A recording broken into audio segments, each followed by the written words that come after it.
Congressman Ro Khanna is just the latest Democrat to rescind his endorsement for Graham Platner amid new allegations, and this time of sexual assault. In new reporting out tonight, a woman accused the Democratic candidate for Senate in Maine of rape. She said he forced her to have sex with him nearly 5 years ago, despite her repeated objection. Now, Platner is denying the allegations and said in a video that his campaign is, quote, taking the time to reflect on the best path forward. But he also made clear he's not dropping out. But he needs to make that choice quickly because Democrats would need to get a replacement on the ballot by next week. So what happens now? For that, I'm joined by NewsNation senior congressional correspondent Joe Khalil, who's live from D.C. Joe, good to see you. What are you learning right now?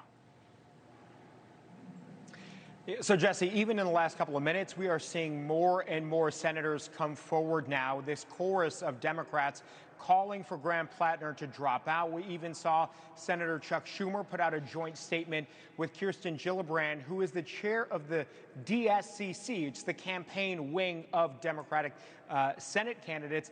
And they basically said unless Platner drops out, they're going to cut all DSCC funding to his campaign. So threats, not just words from Democrats. And you're right, he is now facing this crossroads. He's faced allegations before, but this one clearly the most serious allegation that Platner has faced. This is not an anonymous one. His former on-again, off-again girlfriend, Jenny Rassicote, using her name in the allegation, saying that he sexually assaulted her. That is the allegation, that he forced himself onto her, and she told him very clearly that this was not a consensual encounter back in 2021. Politico got this story exclusively. They also say that they've got a contemporaneous communication between Rassicote and her therapist and another person warning about Platner's behavior even before Platner was a candidate. So very serious allegations there.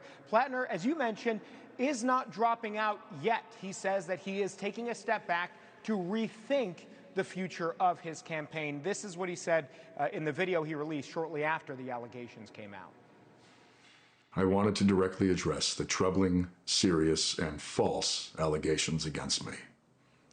Any accusation of non-consensual behavior is categorically false. So, regardless of the inaccuracy of the reporting, but mindful of the political reality it will inflict, we are taking the time to reflect on the best path forward for the state that I love, the people that I love, the movement I belong to, and the goal of defeating Susan Collins.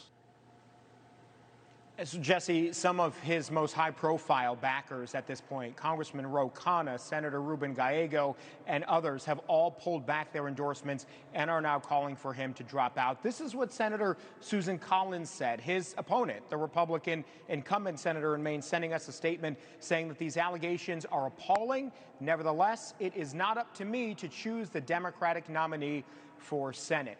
It will be up to the Democratic Party, Jesse, if Platner does ultimately drop out. He has technically until Monday of next week to do so and still have the Democrats pick someone else to run in his place. Thank you for watching. Subscribe below and download our NewsNation app right now on your phone, and you will get fact-based, unbiased news for all Americans.